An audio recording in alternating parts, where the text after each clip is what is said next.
Tape Deck Media. Hi there, I am Kelly Zemnikas, and I am the host of a brand new podcast called Holler and Wine. I'm a stand-up comedian, I'm a documentary filmmaker, and I genuinely love talking to people.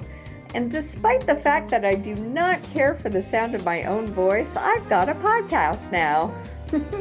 So please come join us. We're going to have really good conversations. We're going to talk about cocktails, and I am going to give my guests a tarot card reading because why not? So join us on Holler and Wine. Hope to see you soon. Well, it's a podcast, so it's hear you soon? That sounds weird.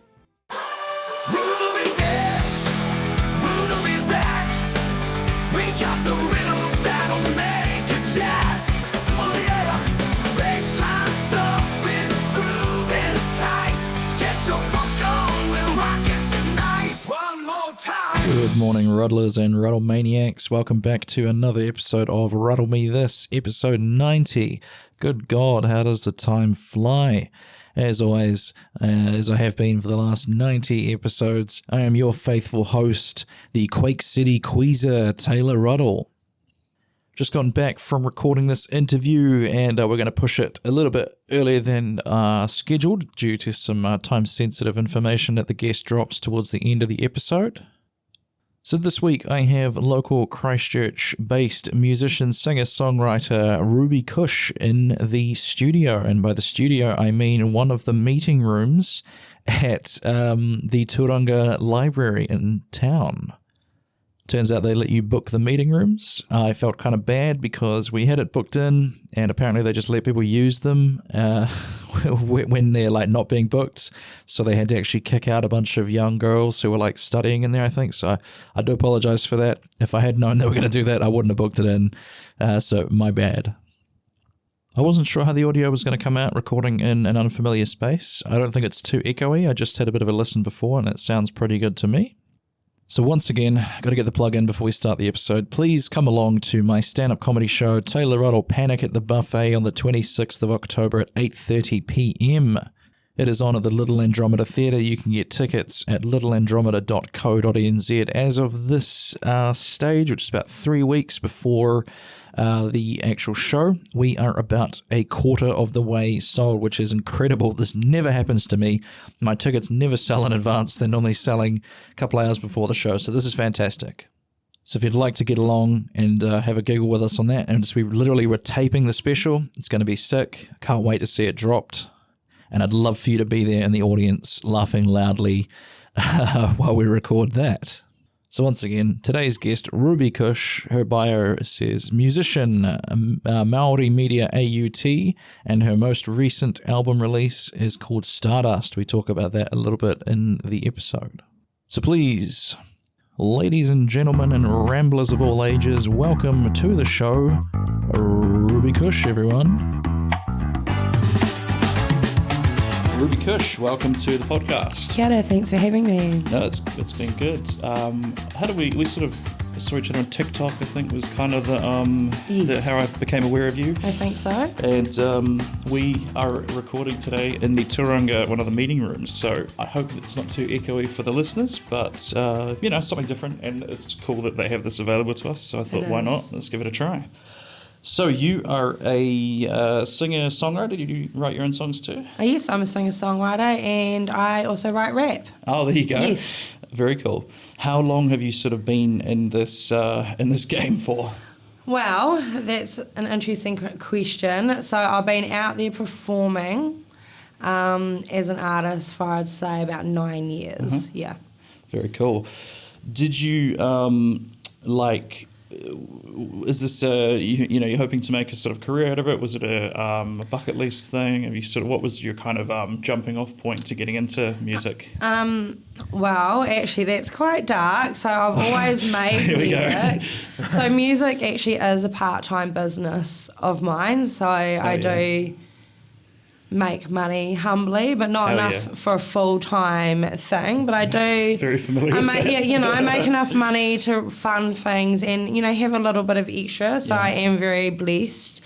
But I started making music again because I have dealt with depression a lot of my life, and I've been known as a singer for a really long time. And then when I went through my depression, I didn't sing at all. And, like, people wouldn't even know that I sang. And then I call her my whāngai sister, so she was like my cousin. We grew up in the gay community. Like, she was like my sister. She unalived herself. And she was an artist and an actress and a comedian and a singer and just a creative. Yeah. And I sort of understood that I was like, I don't want to go the rest of my life without having never tried, because I knew it would end up being a regret. Yeah. But also understanding that the creative pursuits is what keeps us, when we've got mental health issues, afloat. And music's what kept me afloat. It gave me something to focus on and something to do and to create. And at first it was just that, and now I am lucky enough that I get paid for it and stuff. So not always, but like that's okay. Yeah, well, I mean, I suppose we all have our various reasons for getting into it. Yeah, exactly. So it's kind of cool as well. Do you sort of feel like you're keeping your friend's memory alive a little bit by sort of pursuing the music? Yeah, absolutely. Yeah. What was your friend's name, if it's right to Her ask? name was Grace. Grace. Well, rest in peace, Grace, and I'm sure you'd be proud of what Ruby's been up to. When you kind of made the jump, because I don't know, do you also play any instruments? I play guitar. Yeah. So were you able to do that when you kind of decided, or did you have to learn from scratch? I've been learning guitar since I've been 14, and I'm rubbish at it. Because I went through all the sort of major choirs in Christchurch, and they get quite strict. Yeah. Once you get to a certain level of choir, they require you to play an instrument. Right. So I played enough guitar to get by, and it's only now, after many years, that I'm starting to play and sing at the same time. Oh, wow. But that's because, I have a capo, but I've always found it quite difficult. But I've understood music, and I can read it, but I'm slow at it. Yeah, that always seems like magic to be able to play guitar and sing at the same time to My me. first recording, I did that when I was about 14, but it does not sound very good. I think we all look back on our old stuff and think, oh yeah, like I was just watching a video of myself from probably 6 or 7 years ago, and I was shocked at how little facial expressions I was making. So that's amazing. Yeah, it's good to know that I've at least sort of like stepped up in that regard. When I'm curious to talk about, because you've recorded heaps of songs and you've got stuff on like Spotify and that, haven't you? Yeah. So do you do that all from here, like from Christchurch, or do you have to? I do. Yeah. Oh, I think one song was filmed, recorded in Auckland. Yeah. But here. What's the process? Like, can anyone just hire a like what we're in now, hire a space and go and record? Yeah. They can. I know some. So for Turanga, if you're wanting to use the recording studios here, you can. Oh, but if you're wanting to use it for something like a commercial project, then I think they have an hourly rate. Yeah. Otherwise, it's free if you're just wanting to do it for SoundCloud or something like that. Yeah. Otherwise, I have a mic at home, so and then because I don't know how to do everything, I will send my vocals off to someone else, or I will see Good Boy Productions, Richard Lewis, or Arnie at Night Shift Studios. Yeah. And they sort of like master it and put everything behind it? No, I have Regal Mastering, do my mixing and mastering as well, or Richard at Good Boy Productions, mixes and masters as well. Yeah. Wow. So when you do a song, would you have like other instruments in it? Like, would you be playing those at your house or whatever? I usually get someone to make me a beat. Yeah. That makes sense. Yeah. How many do you release albums? Well, my Stardust was my debut EP. Oh, that was quite recent, like last year or something. That was in May. Yeah, New Zealand Music Month. Yeah. What was that? So, again, can anyone release an album, or do you have to kind of like get it? Yeah, anyone can release an album, absolutely. Right. It's just like, if you want it to sound good, then you got to pay for the mixing and the mastering, and then it's just like, it can become costly. Yeah, no. Like, sure. that's what is probably a barrier for a lot of artists. Yeah. I think, podcasting can be a little bit like that as well. Yeah, exactly the same. Yeah. Brilliant. So, how many tracks did you put on Stardust? 5. Yes. Are they all like, was there kind of like a theme throughout the whole album? Yeah, so the theme actually is to do with my Grace, and so my kaupapa is whakamomori, or suicide prevention. Yeah. And so Stardust is a journey, and it's walking through the darkness into the light. So that's the theme of it. And it starts off with the song 13 Reasons Why, which is like based off the television show. Yep. And then it sort of, has like a couple of a sad, like a love song, and then it shows, the progression is starting to heal and feel better. Very good. If you wanted, I could get one of the MP3s and play that at the end of this episode if you wanted that. If you wanted to, that'd be awesome. You'll have to tell me a track to pick in at the end, and I'll slip that in somewhere at the end that people can listen to. When you were making the album, like, was it, as I'm fascinated with this because I have no idea about how music works, so when you make it, did you have like 5 songs ready to go, or were you sort of like, okay, well, like, these are the beats I want to hit across the album, and then you kind of make a song for each beat? So I knew that I was going to put it into an EP, and I released each song as singles before. So, and a couple of songs I already knew, and a couple of songs I wrote, and a couple I was finishing in the studio at the end, and just hoping that sounded okay. How long were the ones that you already had been around for? Well, the No Light 13 Reasons Why, I mean, that's quite an old song, but I re-recorded it and gave it some new life. So that was a really old song. And Stardust, I mean, the rest of them had only been released last year. So, yeah. Quite. It's funny with that, with sometimes with stand-up, you have a joke that you've had in there for like, 6-7 years or something like that, and you sort of don't realise how old it is until you kind of think about it, like, well, geez, I wrote that in 2018 or something like that. So I was curious about whether songs are a bit like that, because I listen to a lot of like Blink 182 and stuff, and I thought that must be bizarre for them to be performing these songs that they wrote when they were like 20 or something, and then now like in their 40s. Yeah, but if you're getting paid, I'm sure you feel quite happy about it. Like, I mean, I've been singing Inside Out for a while, but then I realised like people really like it, and you get a buzz, especially if like, so I'm lucky, like a lot of the times people who are coming to watch me know my music, and they're singing it back to me, and it like is. That must be validating when they actually know the words. It's so pretty. Like, I don't know how else to explain that. It's a pretty feeling. That's. I guess it means on some level that they've resonated with the lyrics or something for it to kind of stick with them. Yeah, I was going to say as well the. Rick Astley was one that he's been playing that Never Gonna Give You Up for like however long it is or whatever, and I was curious as to whether it went through a slump where he hated it for a bit, but then it sort of came back. He possibly did. I think I might feel like that eventually.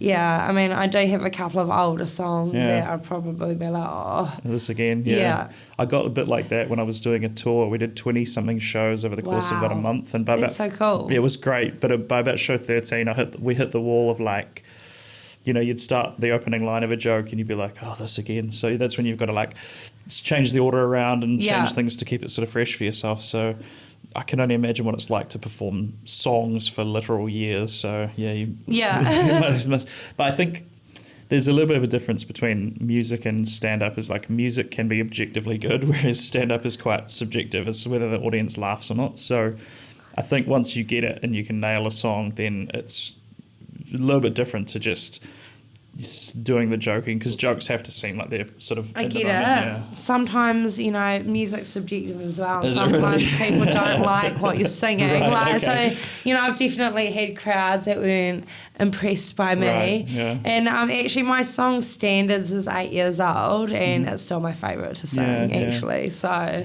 Do you ever change it up, like, because I've seen some live concerts of like Metallica and stuff, and they will change up the way. So you can do that to keep it interesting. And I've talked to a couple of people about remixing things that I can sing it in a different way. And just, sort of refresh it a bit. Keep it a little interesting for yourself sometimes. When you so I'm fascinated about as well, like this sort of the musical kind of gig circuit in Christchurch. So we do stand up at the Austin Club, and I know they do music, and I think like that whole sort of Inkster company, OGB, has a little bit of a circuit that musicians will rotate around. Do you do live gigs just like at pubs on a weeknight sort of thing? I've only done Wonder Bar, and I've got one coming up at Churchill's. And I'm going to see how that goes. Yeah. And then, I'm going to see about putting more on. So, no, I don't technically So is the most play of your anywhere at this point. The most of your revenue comes from just the sales of your music? Yeah, Wow. yes, and that, but also like I've just been hired for a gig last night for like mental health professionals, and I'm singing my EP and talking about how music has helped with mental health, and so I'll get hired for gigs like that. I'm like doing a hope walk, but I always do hope walk, for love, because that's the reason I do this. Have you ever done... And then, so I do have gigs coming up slowly, but I took a little bit of a pause for a while. Yeah. So I moved house and had a few things going on. Yeah, no kidding. Yeah. So it's actually mostly sort of, I guess what we'd call them stand, we'd call that like a corporate gig. Is that the kind of thing? Yeah. Really? Yes, wow. yeah. That's fascinating. Yeah. It's those are sort of far and few between in stand up, but it's good to know there's heaps. Have you ever done the Relay for Life? No. We did it. It was not a good gig for us, but it was a lot of fun. It was like they sort of had us doing like stand up, I guess, but we thought it would be good if we had wireless mics, so we just kind of walked into what the Relay for Life is, with people walking, or they just non-stop walking for to raise money for cancer.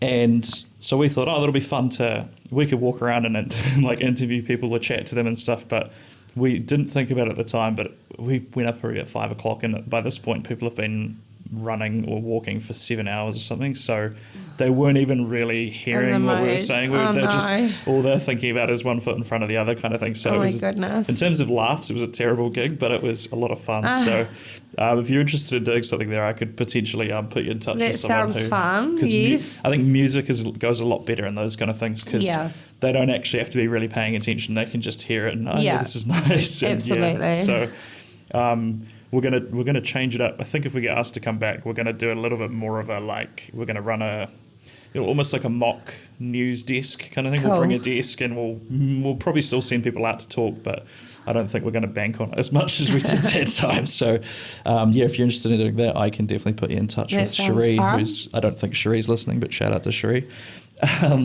So then, with your gigs, like, this is something I've always found really surprising, is you were singing for 2 hours or something like that at a time when you're doing a performance? An hour usually. An hour, right? Yeah, which, like, with stand up, you'll do 40 minutes will be like a long set to do stand up. So an hour, is that like?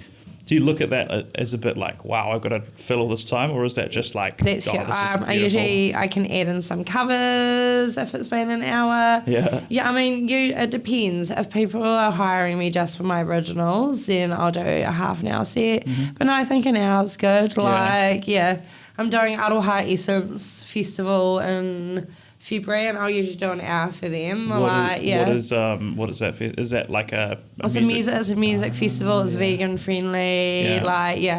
Have you done the Twisted Frequency one? No, so I'm going to be applying for all of the bigger festivals next year. I guess I think it's May is the sort of cut off for Electric Ave and all of those sorts of things.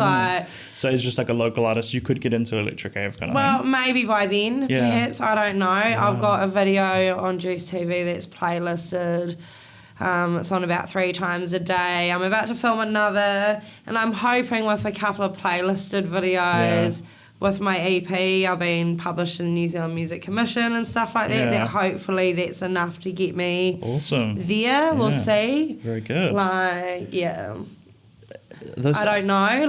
It's just like you just have to try. That's it. I might not make it through. I might. Well, I guess the thing is you can always reapply the next year as well. Yeah, exactly. Can't you? So exactly.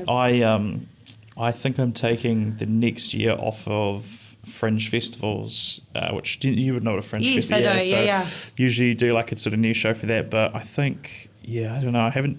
It's one of those things where I'm like, I don't really know if I have I could make up something to do the hour, but it's like, I don't know if it'd be kind of righteous. You know what I mean? It wouldn't be like.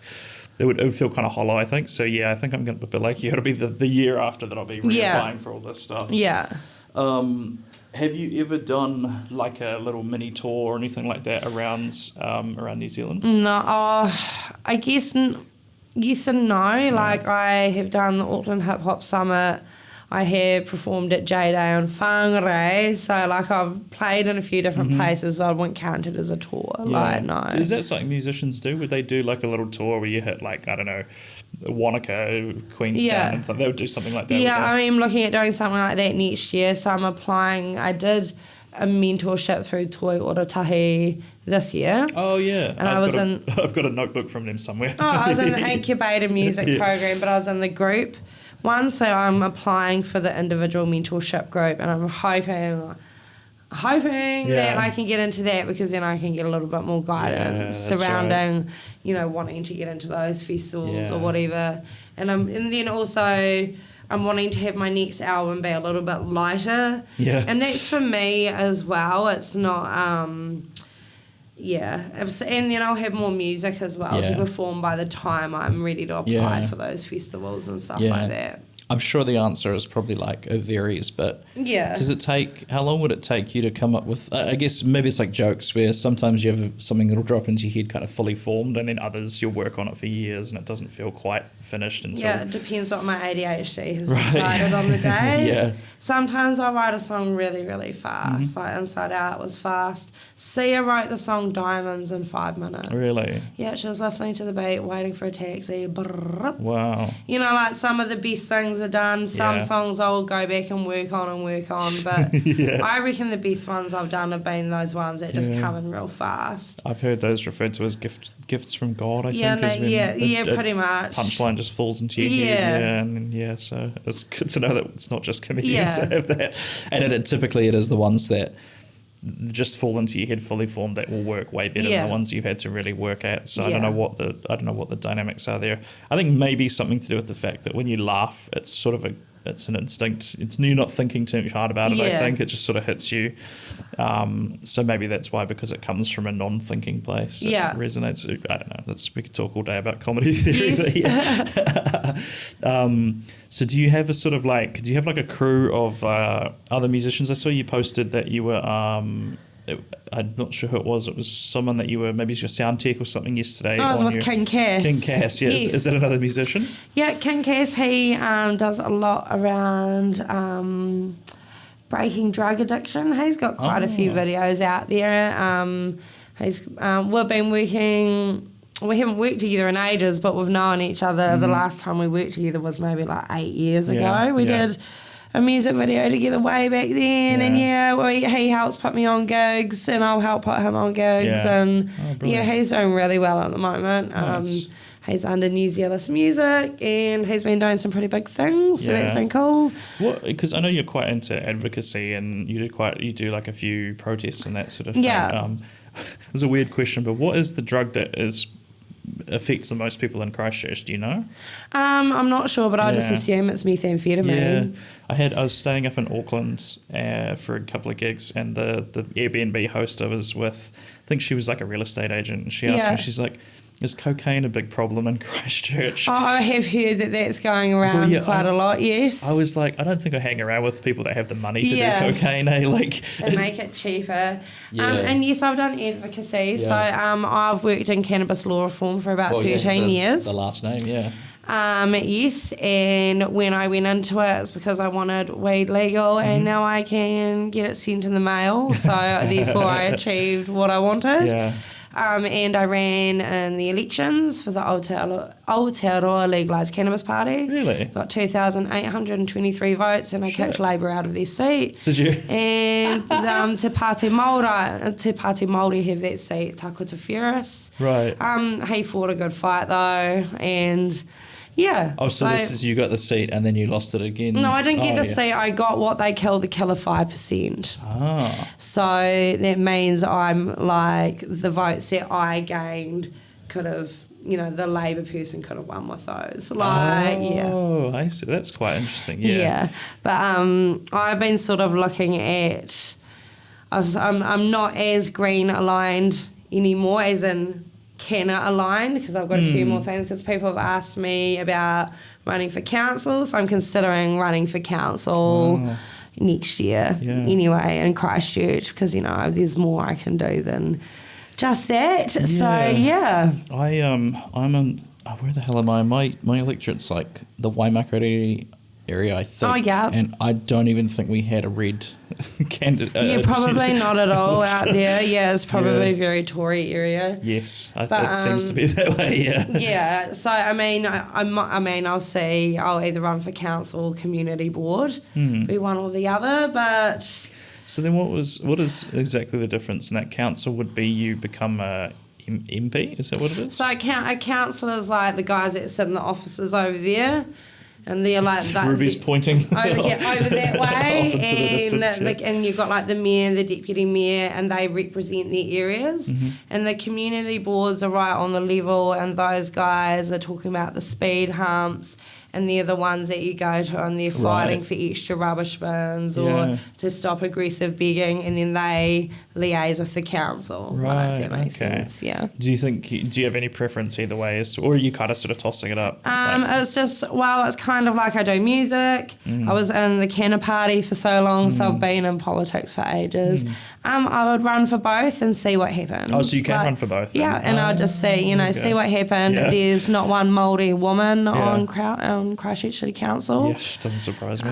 So we'll see. And I'm just going to keep making music in the meantime anyway. Why not, I've always found the idea of politics so fascinating because most of them do most politicians have other stuff. Like, I think a lot of them are like landlords and stuff because you still have to pay rent and everything. Bankers, But you, like, just because you're a politician, doesn't mean you don't have to, or I don't know how to word this question. It's like, you still can work and stuff like that. Absolutely. It's so fascinating. Like, they're just like, okay, I've got a, city council meeting at 7, and then I'm going to go sing for a couple hours after that. Yeah. And just, keep it. But I mean, that would be more community board. I'd say all the councils are like quite busy, perhaps. But it's they're all seats on, like, I'm a seat on this board. that kind of thing, right? Yeah. And it was just because people asked me to advocate for them, and I was like, I can do that. What are some of the stuff people have been asking for to advocate for? A lot of the Māori mums have been asking. It's like, how the school lunches got cut. And if there's something that we can do within the communities, I know the food banks have been quite bad at the moment, and a couple of mums have asked me if we can have kuru treatment programs actually. What is that, sorry? Like head lice treatment programs, wraparound services for kids who aren't getting maybe the help that they need at home, and then it's coming back to school sort of thing, like wraparound services to do with that. And then, of course, people have asked for, if we could get more funding with mental health and music and arts and Māori arts as well, like especially for Māori, having, Māori sort of things, more things put into that, like just keeping our people happy. If people are happy and they're fed, then we're going to have better everything.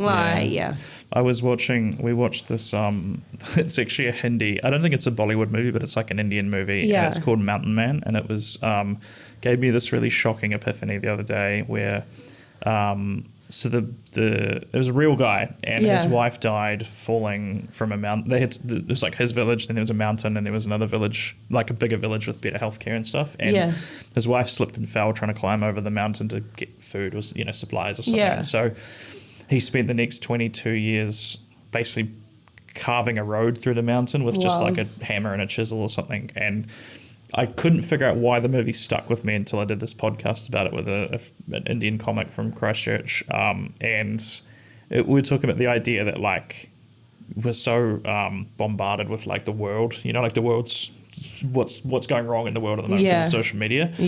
And you sort of think, like, geez, where do I even start kind of thing. But this movie kind of was like, well, maybe you don't have to cut a hole in a mountain, but, like, do something in your community that's like a tangible kind of thing. So that's something I've been wanting to, like, just do something physical. Like I'm not quite sure what yet, and I'm not really financially stable yet. But what? But there are things around that if you just have a look, there's like lots of like estuaries, or there's plant the tree days and rubbish cleanups, and there's so it's just like one day a year. Yeah, and there's heaps of stuff that happens once a year that you can get in and help with your community for sure. No, that's good to know. I'll have to have a look at ones that you can sort of get in and out. You don't have to dedicate. Because people know. They know that volunteers are hard to keep. So like they're like pretty chill with volunteers. I can imagine.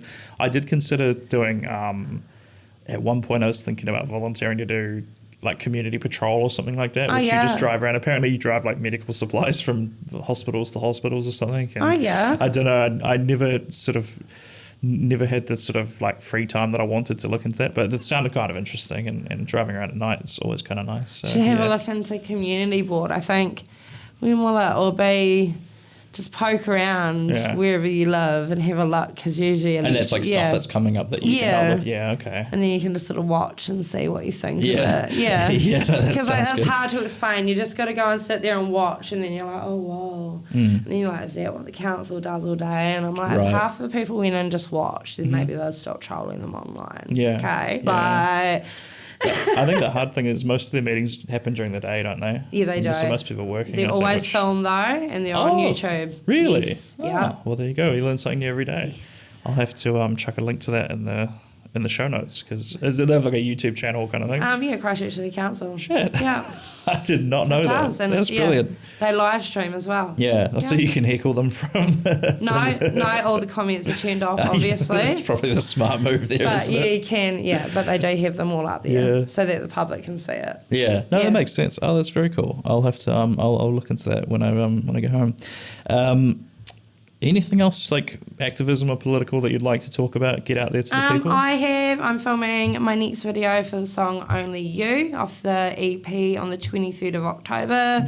And I'm looking to do a video release on Juice TV on the 24th of November, and then I'm going to have a release party on the 25th of November. Very good. Is that like a public one? Or that's at Churchill's, and it's online, and tickets are on Under the Radar. Oh, there you go. You can look at that. That wasn't me trying to wrap up the interview. But no, okay, but I'm just saying, just in case. Get that out, and yes, there'll be door sales. Hell yeah.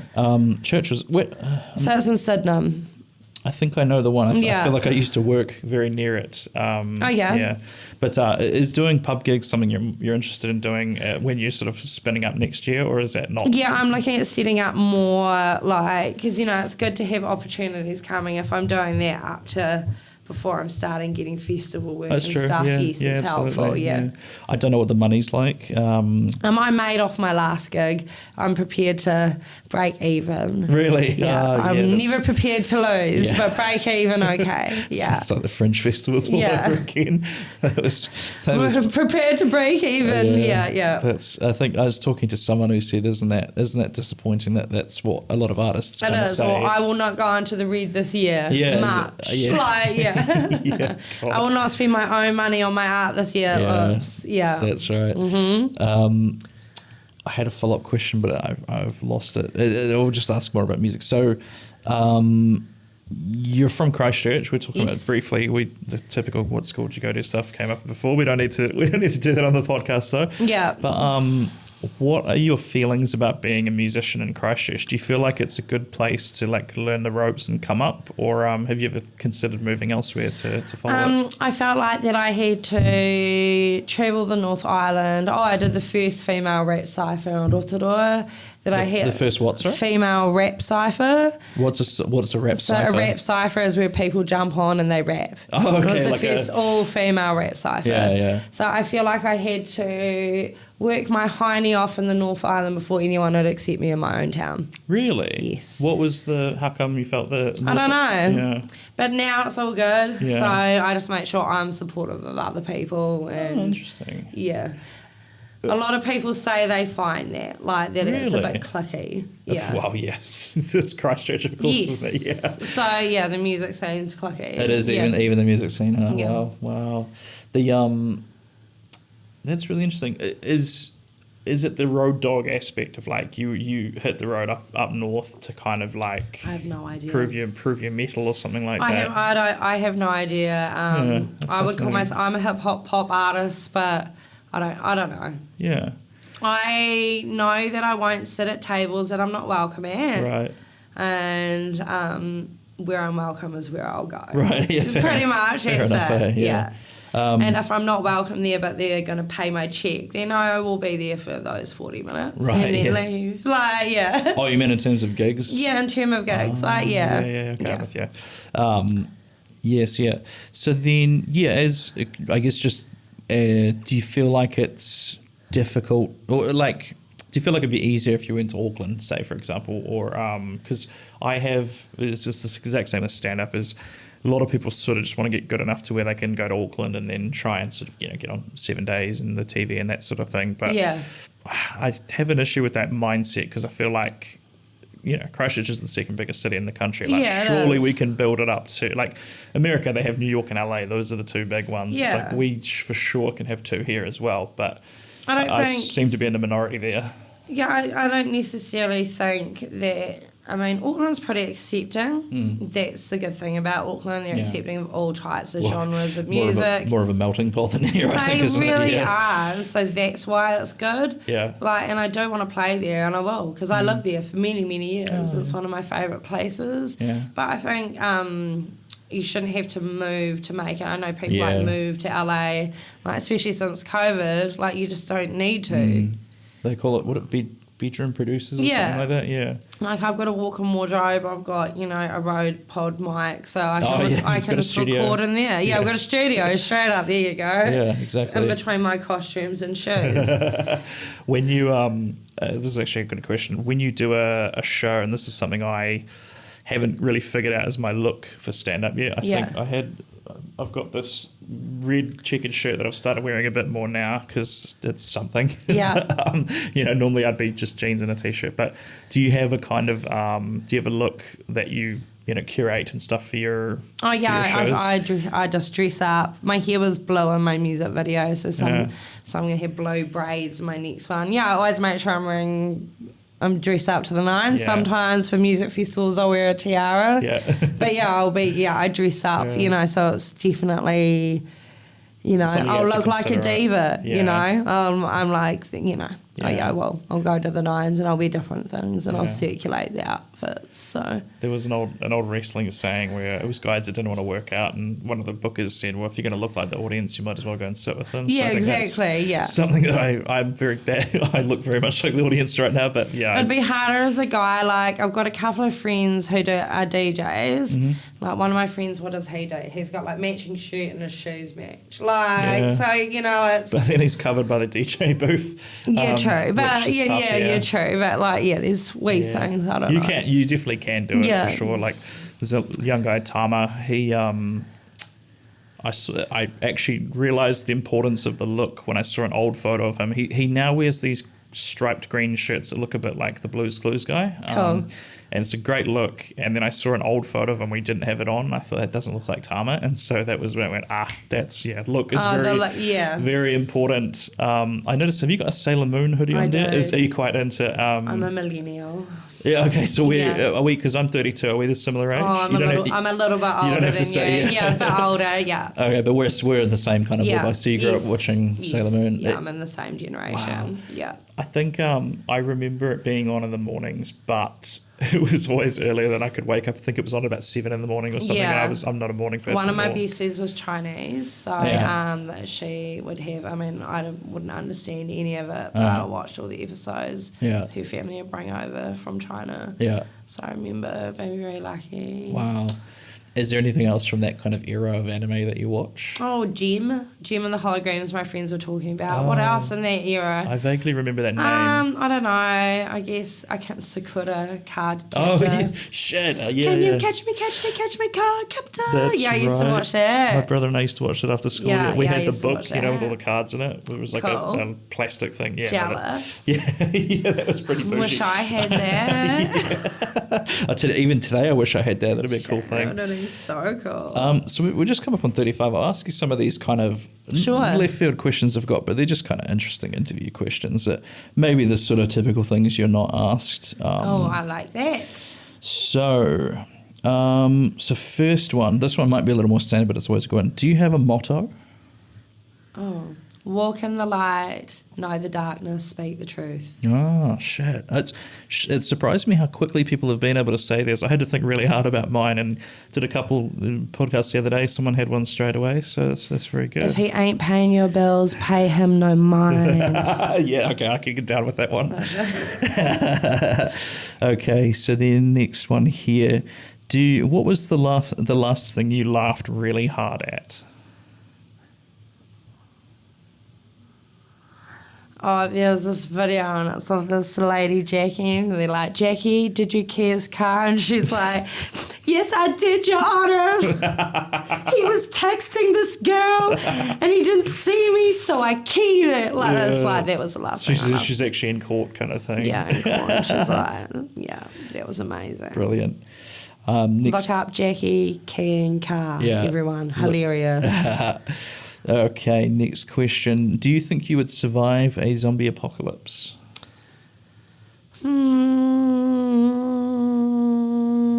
Probably not for long. That's been the most response. Yeah. Most people say probably not. Okay, next question. Do you have a skill that people would be surprised to learn that you have? Like, for example, I can do the Rubik's Cube, that kind of thing. Yeah. That's pretty cool. Yeah. A skill. I can write calligraphy. Oh, cool. There you go. Do you have a favourite Wikipedia rabbit hole that you ended up falling down? Always about aliens. Aliens. Okay. So, Always. do you have have you got any paranormal experiences, or potentially paranormal ones? I'm in the C5 New Zealand group where we meditate. Yeah. To see if any extraterrestrials will turn up, and also the rabbit hole about all the CIA undisclosed documents. Like putting LSD into the water supply and that kind of one, thing. yeah, and also about all the remote viewing they did back in the day. Yeah, all that sort of stuff. Wow. Do you think New Zealand does New Zealand have any conspiracy theories like that people would be familiar with? I wish we did, but I really don't. Not think really. I don't think we're cool enough. People think we do, but I just really don't think we do. Too new of a country, I suppose. Yeah. Do you have a favourite quote? I guess motto and quote could be similar, but yeah, like another quote that sort of keeps you going or anything. Oh, that's a super good one. We can come back to it if you want. Yeah, let's come back to that. So this one I really love asking people. What's one food from history that you'd like to go back in time and try? Oh, I want to eat that apple that Eve had from the tree. It probably was delicious, wasn't it? It was real good. Full of knowledge. Okay, next one here. What is your sick day ritual, if you have one? You can also say you don't have an answer. Sick day ritual. Milk run. Non-contact delivery, Netflix, hide in my bed, get stoned with legally because I'm prescribed patient. So I actually had a question about that. Before I quit my day job to do this kind of thing full time, I was really struggling to sleep, and I sometimes even still have trouble switching off. Is CBD something that would help that? It is, yes. Right. And is that something you can see a doctor about? And yes, they you can. Any doctor, it's just a bit expensive. Yeah, okay. Yeah. I could probably... But CBD, there's no stony effects or anything like that, and it does help with sleep. Yeah, that was the one thing, because I'm not anti it, but I'm also I've been totally sober for... Oh, it's not for everybody, so, yeah. I'm in favour of legalisation as well, so just in case that was ambiguous. So then, do you have a comfort movie? Oh, there's a couple of movies I've stummed watched plenty. Let's think about it. It's been kids' movies lately. What's an adult? What's one I watched heaps as an adult? Like, there's quite a few, so we might need to come back Come back to that one? Okay. I had watched the whole Marvel universe, but the thing is I did that during lockdown, and now I can't watch Marvel at all Because it was an overload kind of and thing. I loved Marvel, and Yeah. now I just can't do it. I have a bit of fatigue of it as well. Yeah, and yeah, I'll be what? like, oh, there's a new 8-episode series that you have to do. I'm like, I'm like, no, I it's can't. too much. Stop. Yeah, lockdown Please. killed it for me. Yeah. I can understand that. So this one we spoke about very briefly before. What is your favourite struggle meal? All right, so that would be Trident hot and spicy noodles with tuna, Yep. mixed vegetables, and the sweet chili sauce. Yeah. Yes. Hell yeah. It's a university special. Yeah. I did one yesterday where I had, I wanted to make fried rice, but I sort of didn't have the time to let the rice dry out afterwards. Yeah. So I ordered a couple of things from a Turkish kebab place near my house, and one of them was just plain white rice, and then I used that to make fried rice. That's so out. smart. Oh my God, that's genius. Because it's really dry when it comes to you. So I was like, So perfect. smart. Little recession busting tips there. Yay.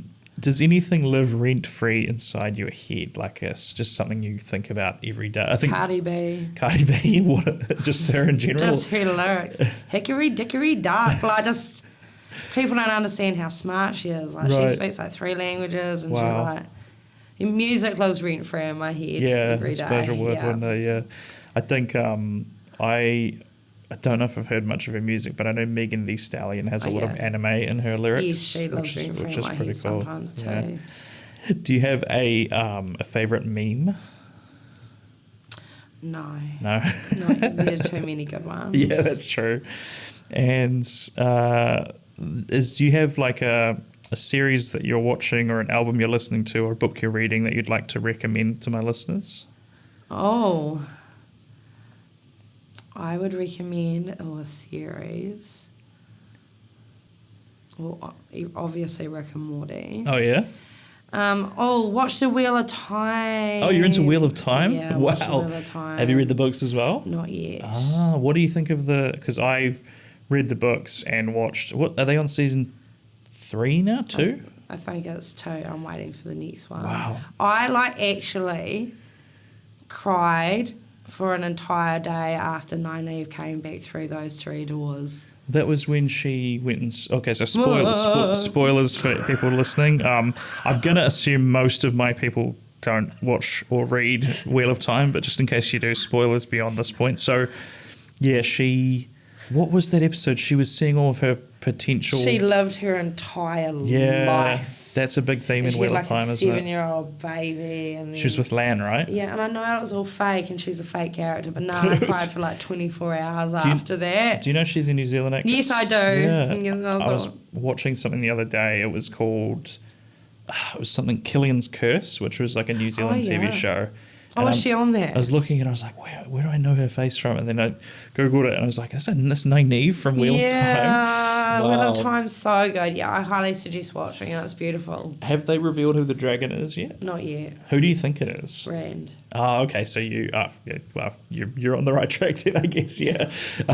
I guess because he was the only one that didn't have anything different about him, right? That had to be his thing. Because he's the hot one. Right. I Okay. don't know, him being born while his mum's like this warrior in the snow. Yeah, that's right. Pretty like... She killed like 7 guys Yeah, and then gave I know. birth Like, to it's him. Yeah. obviously him. His mother was an OG. Yeah, Like, yeah. That's right. Oh, brilliant. Well, that's... Yeah, Wheel of Time, yes, definitely. And Working Mums on Netflix because it's hilarious, especially if you're a parent.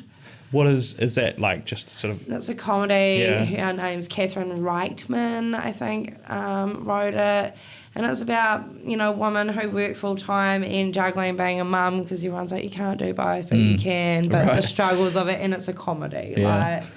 But touches on, of course, dark things like a Yeah. proper comedy does. Oh, and one more, Afterlife by Ricky Gervais. Ah, that's I would right. highly suggest That's that. where his wife passes away and he sort of has to keep yes. going. Yeah. Funny, also you will cry. Yeah. But also one of the funniest shows.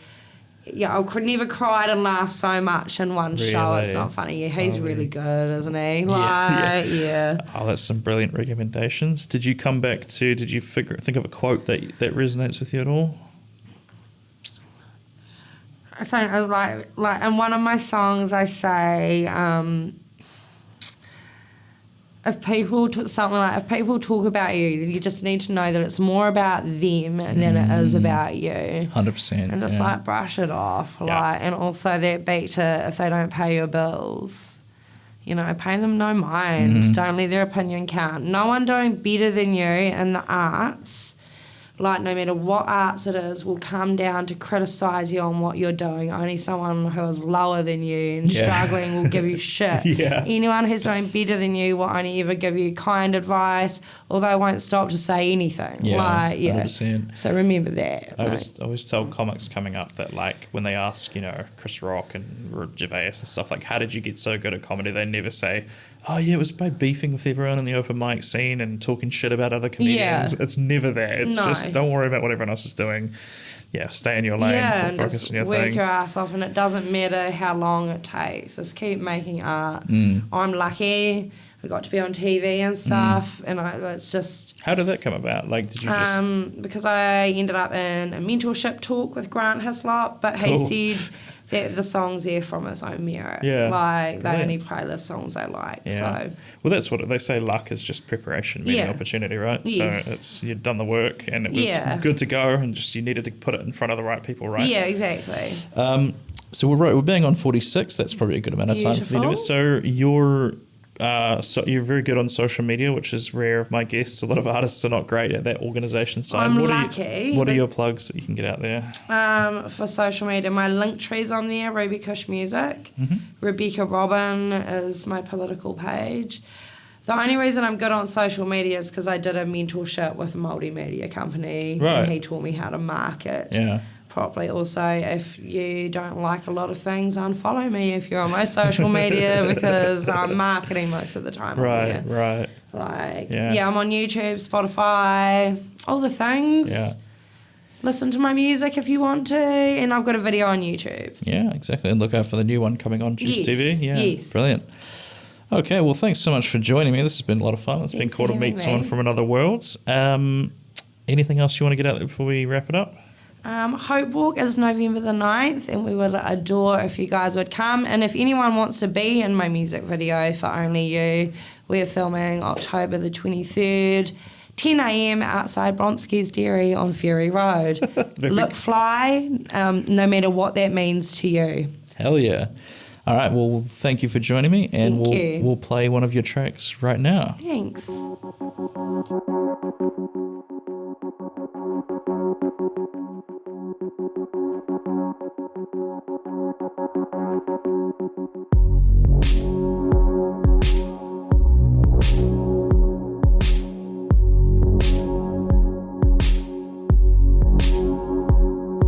She's up all night, the phone ain't ringing, it's like 2:45, and he ain't home again, no. She says this'll be the last time I ever let someone play with my heart like this,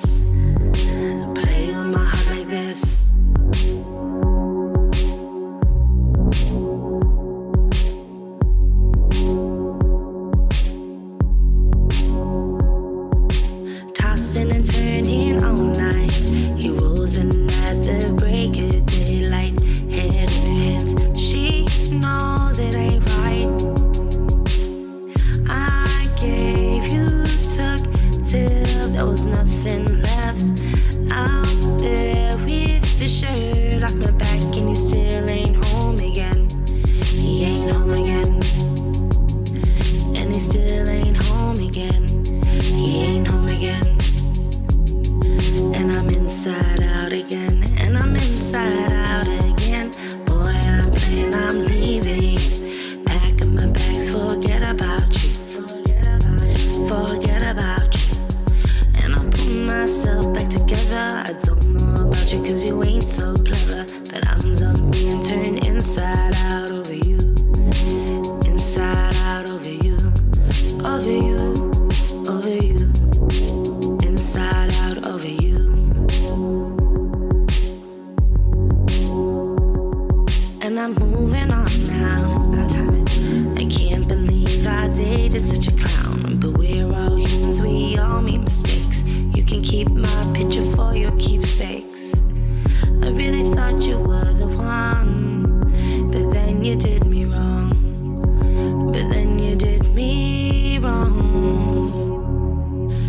I gave, you took, till there was nothing left.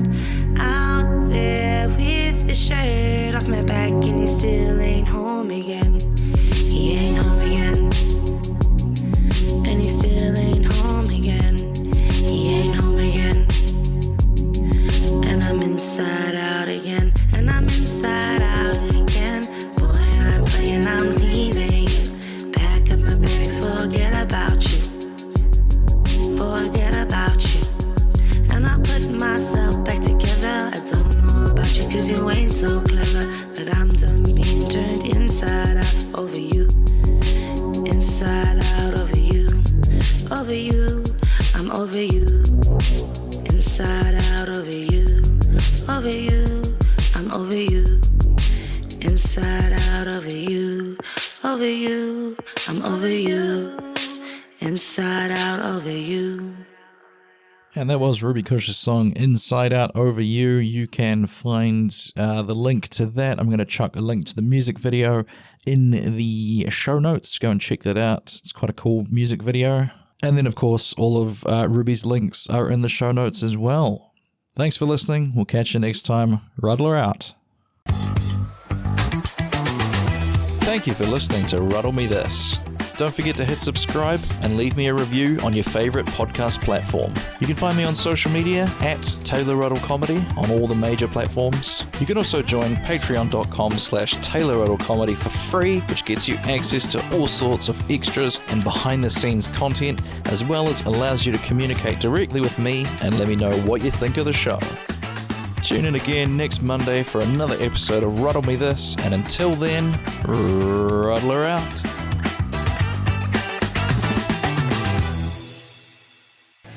Hey Ramblers, I'm going to be recording my second ever full-length comedy special, Taylor Ruddle, Panic at the Buffet, on the 26th of October. It's a Saturday from 8:30, and I would absolutely love it if you could be there. In Panic at the Buffet, I explore 5 different experiences from my life where I started overthinking, panicked, and then did something that I regretted at the time, but make for entertaining stories in hindsight. Some of the experiences in question include buying clothes as a plus-size man, trying to spell my name over the phone, a little white lie to a cashier that got out of hand, trying not to frighten women on the street at nighttime, and of course, the buffet. It all culminates at the end when I have the chance to step up and be a hero, having finally got a handle on my awkwardness. Or have I? Come along and find out what happened. The reviewer Bad Apple described the show as a fantastic investigation into the effects of anti-intellectualism in New Zealand, of self-realization, and the true dangers of small-town four-square check-ins. I was nominated for the Best Comic at the 2023 Nelson Fringe Festival, and I won the New Zealand Comedy Guild Breakout Comedian of the South Island 2023. So it's gonna be a really funny show. There's some early bird tickets available for $15, but general admission is $20. You can get those from littleandromeda.co.nz. This one is going to be my last full-hour show for a couple of years, as I want to spend the time following this, building up the podcast and other kind of online content. So if you've been meaning to come out and see me at a comedy show, you just haven't got around to it yet, this is pretty much your last chance to see me doing an hour for a couple of years. So I highly recommend you come out and have a giggle with me. Ticketing link is also in the show notes. Thank you, and back to the show. This has been a Tape Deck Media production. Thank you for listening. Hey Ruddlers, I joined a group of podcasters that we are calling the Trailer Alliance, a group of podcasters that share each other's trailers at the end of the episodes and generally support each other. So at the end of each episode for the next few weeks, I'm going to be playing a trailer of one of the members of the Trailer Alliance. And here's one of them now. I hope you like it.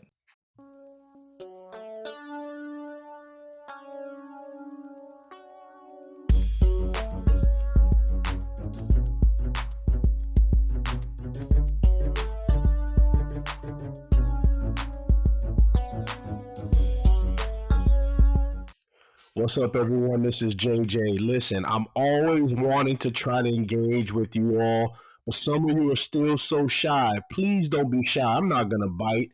Hit me up on IG. Life Podcast _84. However, if you don't want to hit me on IG, you want to hit me through email, that's fine. You can hit me at thisisthelifepodcast84 at gmail.com. Again, thisisthelifepodcast84 at gmail.com. IG, Instagram, hit me, Life Podcast _84. Come on, y'all. Let's be live. Let's be active. Love.